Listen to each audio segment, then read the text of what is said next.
So after 2 years of COVID, there are some new challenges artists face, and some of them are probably temporary, and some of those challenges are here to stay. But what they are, first of all, we should acknowledge that everything got hyper online over the last 2 years. And this was an accelerating trend, anyways, but it just got supercharged by the pandemic. We're all digitally dependent. Our focus is completely scattered. There's a thousand things beeping at us at once. So we are more online than ever. And yet at the same time, a lot of music is supposed to be social and human, and it's a physical phenomenon. So I think artists are going to have a challenge bridging the gap between or trying to figure out how much they want to be online and how much they want to be like in the meat space, as we now call it. Along with that is the second challenge that basically, because there's so many things screaming at us, nobody has attention span for anything, which means it's harder for you to fight to get someone's attention. It's harder for you to fight to get to keep that attention. There's, streaming networks, there's video games, and I don't even mean like fancy multiplayer things. There's like Wordle, like literally no one can focus on anything. So your marketing has to get a lot better. Maybe even your music has to get a lot better, but you have to do something to cut through the fact that there's so much fierce competition for attention. The third challenge is that we have to acknowledge that there's been a lot of psychological cost to the pandemic. People are anxious, depressed, political tensions and divisions have gotten kind of a lot worse. And whether that's you need to deal with that in yourself or you need to just acknowledge it in your audience or in the events that you're trying to be a part of, there's going to be some extra lifting, I think, to deal with that psychological fallout. Fourth, we should also acknowledge there's a huge economic toll from this pandemic, and people have lost jobs. But even on more of like a touring musician's basis, you were off the road for 2 years, probably hurt by that, and now you could get back on the road. But oh, guess what? Gas prices are out of control. There's inflation. There's just so many, supply chain issues. And DIY musicians already were on a budget, but I think we're going to have to go through a phase of really being even more careful, scrutinizing how we spend our limited resources. Fifth challenge is so many venues closed. They couldn't make it through the pandemic and they went out of business. That makes competition for gigs really fierce. And then even if investors come along and open up new things, it's going to be a long time before they're sort of off the ground and running. Along with that is a lot of your contacts may have changed, moved on. Obviously, venue bookers, some of them lost their jobs. There's also been this thing called the Great Resignation, where a lot of people during the pandemic were like, I'm ready for something new. I'm sick of my old life. I'm going to go back to school or I'm going to join a new industry or something. So that means your spreadsheet of contacts might just be half completely worthless at this point.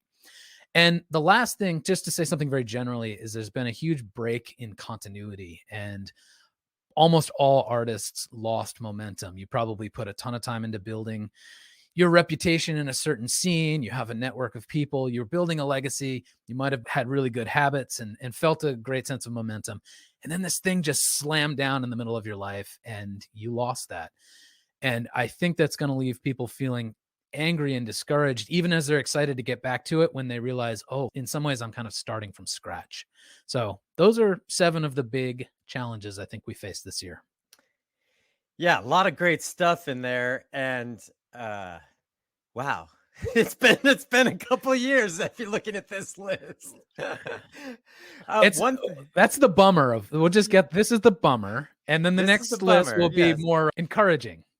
If you want to make forward progress in your life, you need to recognize the state of affairs, the things that aren't working, or the things that have changed. Sometimes you just have to take a few minutes and shed a few tears for the things that have been lost. And then you can regroup and go, okay, but we have to move forward from here in life. What does that look like? One thing that I wanted to point out that's on your list, I was just down in Austin, Texas. We were there doing some planning for the conference, and Austin has an enormous amount of venues. They are called the live music capital of the world. I don't know who really keeps track of these things to know. It seems like maybe Vegas is giving them some run for their money. But anyway, uh, under normal times, because I'm down there for South by Southwest a lot, and we've had our conference there. Under normal times, you see, a couple venues that aren't making it, or they turn over, or it's closed, because being in the venue business is tough. But what I noticed when we were there a couple weeks ago was that about a third of the venues on 6th Street were boarded up. Some of the bigger ones too.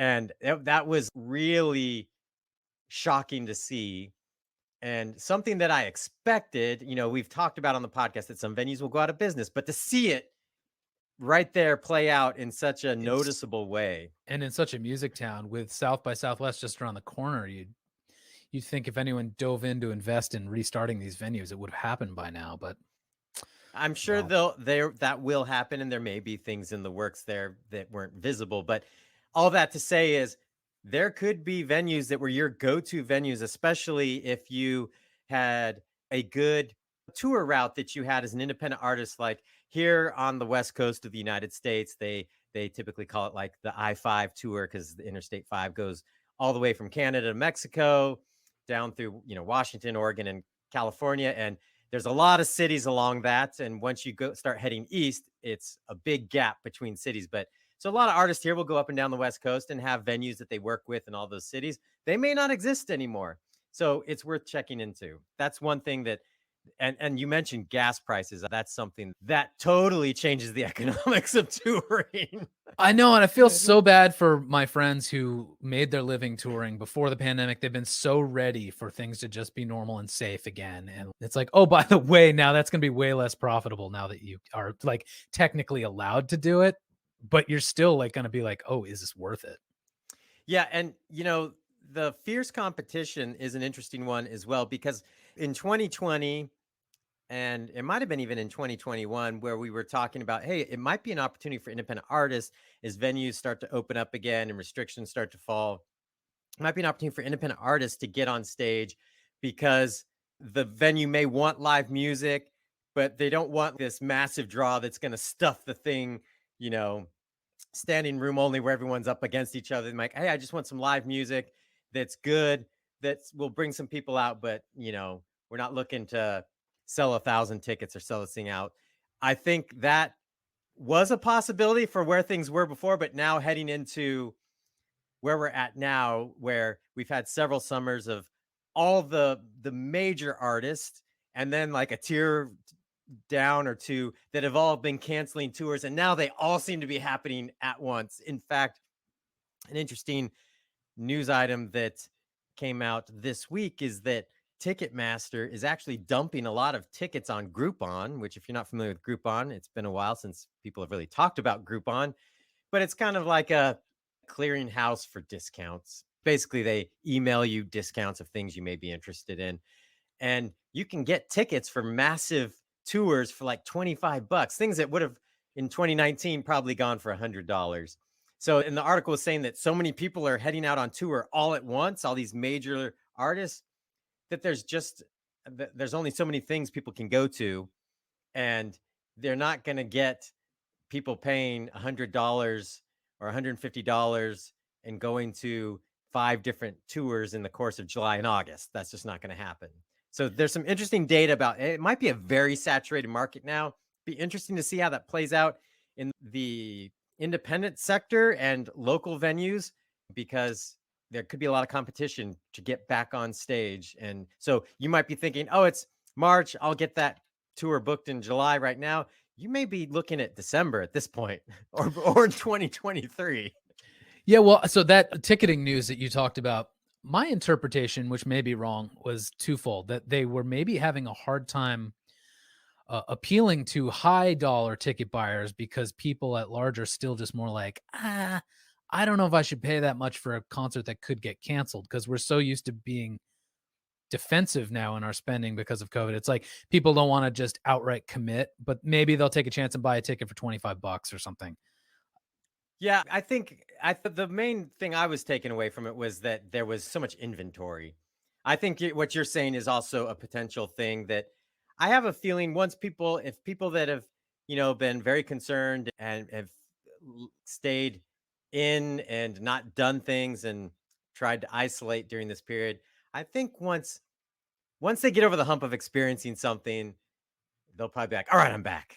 I'm I back. got I got to live life, It's like peeling the because band-aid off. Do it all yeah, at I mean, once and then yeah. I mean, there was times where during this whole 2 years, especially like the first 6 months, where it felt like, now I know what it feels like to be on house arrest, and it's terrible. It's yeah. like, I understand why it's terrible. So, Anyway, we want to hear what you're experiencing. Are you having an easy time booking gigs? Are you finding that your fans are ready to show up to shows? Let us know. Weigh in on the comments or call our listener line and let us know, because other artists want to hear from you as well. This is one of those things where we're all experiencing different things depending on where you live in the world and what part of your country you live in. The rules could be different. So definitely take an opportunity and let us know. Share your Yeah. thoughts, because it just helps all of us.